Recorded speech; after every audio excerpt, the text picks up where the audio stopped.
How's it going, everyone? Guru Jerry Valido with Cinco Estilos Urban Arnis. Thank you for tuning in again. This is an extra, and today what we're going to look at is the slap heard around the world.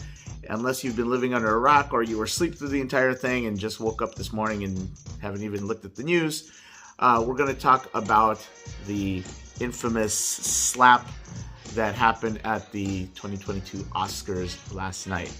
And one of the reasons why I am doing a video like this is mainly to focus on the victim, Chris Rock. And we're going to look at the 3 things that he should have done. Stay tuned.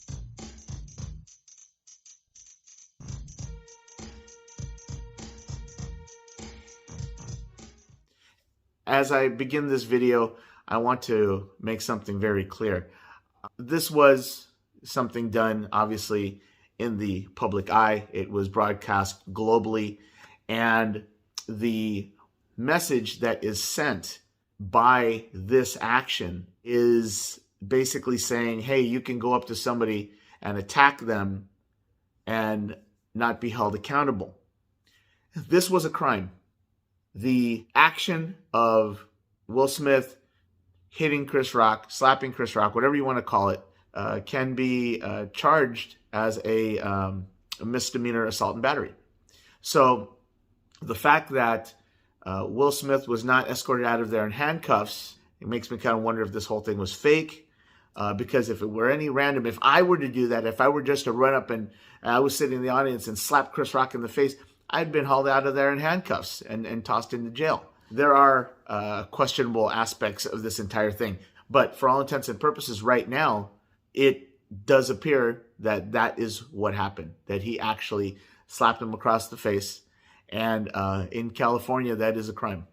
So as a teacher in the martial arts, and specifically as I teach Cinco Estilos Urban Arnis, the urban part of this alludes to the fact that there are urban threats in the urban centers where we live, work, and play. And one of those threats includes individuals who impose upon other people's personal space to commit violent acts upon them. So in looking at this video, that's the kind of thing I want you to keep in mind. And we are going to take a look at the 3 things that Chris Rock should have done.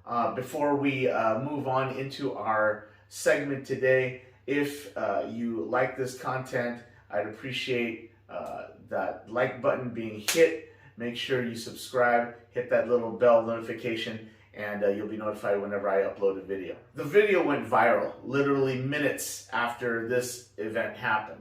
And we're not going to go, we know what happened.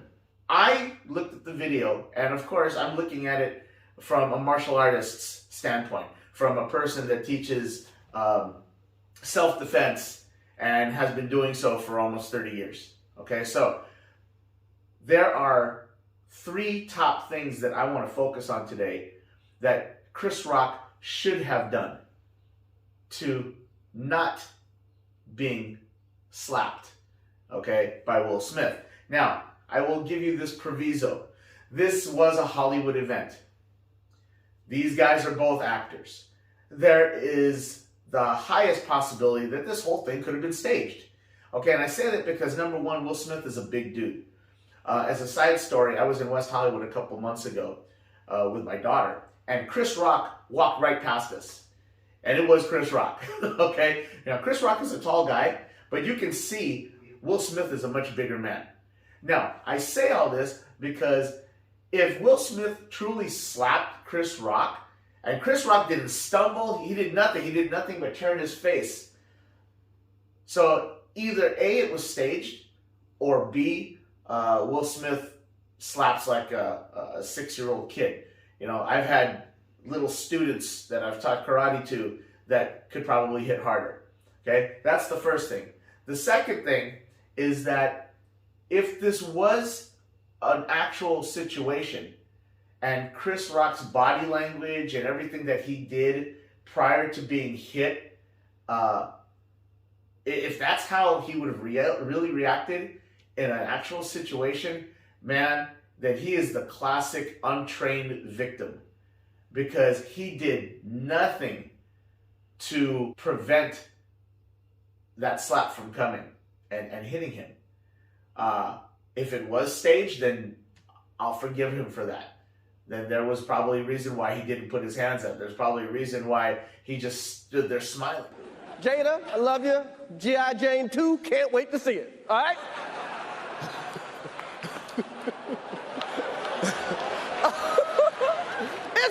That was a nice one. Okay.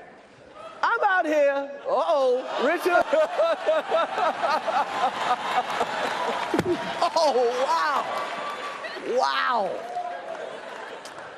Will Smith just smacked the shit out of me. The first thing that Chris Rock should have done was be more aware. You just told a joke. It was taken offensively. And then you got this big guy who's the husband of the woman you just made a joke about. He just got up out of his seat at an awards event and he's walking to you with the obvious intent to do something in reaction to what you had just said. Were you even aware? Were you even paying attention to Will Smith's body language, to the stride that he was taking? It was basically a beeline right towards Chris Rock. If this were a situation where I were in a nightclub and a guy and his girlfriend are standing there and I made some off-color remark about the girl and I see the guy coming at me, I'm reading his intent, I see the purpose in his body movement, and I understand what it is that I just did. All right? Awareness. Chris Rock was completely unaware, completely oblivious to the situation, and what happened. Number 2, get your hands up. Hey man, it was just a joke. Something at least where his hands are up a little closer to his face. So in a self-defense situation, if somebody's approaching you and they're about to enter into your personal space, which is usually about 5 or 6 feet, I'll even go as far as to say 5 to 8 feet. You know, your personal space will continue to shrink depending on the situation and the environment you're in. He was on a big stage, no one was around him, and here comes Will Smith. His personal space was shrinking rapidly. At the very least, hey man, it was a joke. I was just kidding. Please take your seat. Seriously, I was kidding. I apologize. You know, something like that. He didn't try to de-escalate it. He didn't have his hands up. That's kind of what you want to do in a real situation. At the very least, if you can't verbally de-escalate, you should be verbally telling the person to back up. Hey, you're imposing on my space. Hey man, why don't you back up a little bit? And your hands are up. Your hands provide that barrier. Your hands provide that opportunity when it's raised up like this to block, to parry, to at least cover. Okay? Chris Rock did none of that. Third and final thing, body position. He basically stayed squared off. He didn't take any kind of movement backwards to distance himself. And again, Will Smith was making a beeline right for him. At the very least, blade the body off so that your vitals are protected. And again, I'm referring to a self-defense situation where this is just what you should do if somebody's starting to enter your personal space. Your hands are already up. Blade your body off. Make sure that your vitals are protected. Your hands are up. Okay? And they're sort of, not all the way, but sort of extended out to show, hey, you know, stop. Don't come any closer. And at the very least, take a couple steps back. Hey man, whoa, hold on. And continue to open up that distance. So now, with your hands up, that was a big telegraph strike that Will Smith did. Big old slap from his big old wingspan. All right? Even Chris Rock could have gone, whoa, in a very untrained fashion. Okay? He could have just covered himself up and he would have taken the hit on his arms and then, you know, run off stage or do whatever he's going to do. But instead, he just stood there.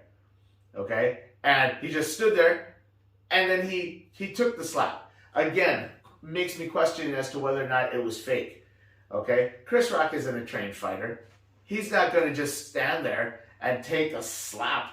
Now, maybe he didn't expect it, but even then, his body motions, it didn't quite equate to the situation. If it was some dude on the street who started to take a swing at him, I guarantee he would have flinched, he would have put his hands up. So I don't know. It still makes me wonder whether or not this was staged. In any kind of situation where somebody is entering your personal space, be aware. Start to read the attacker's intent. Get your hands up. And if you can get away, get away. If you can't, if you're in an elevator, if you're in a confined space, if you're in a public restroom, if you're someplace where you can't really run immediately, at least take a step back, blade off your body, get your vital targets out of the way, bend your knees a little bit, get your hands up. At least then you'll be more prepared than standing here like this. Take this for what it's worth, and I hope it never happens to you, but if in the unfortunate event it does, you have some tools now that you can work with. Thanks again for watching, and we'll see you on the next one.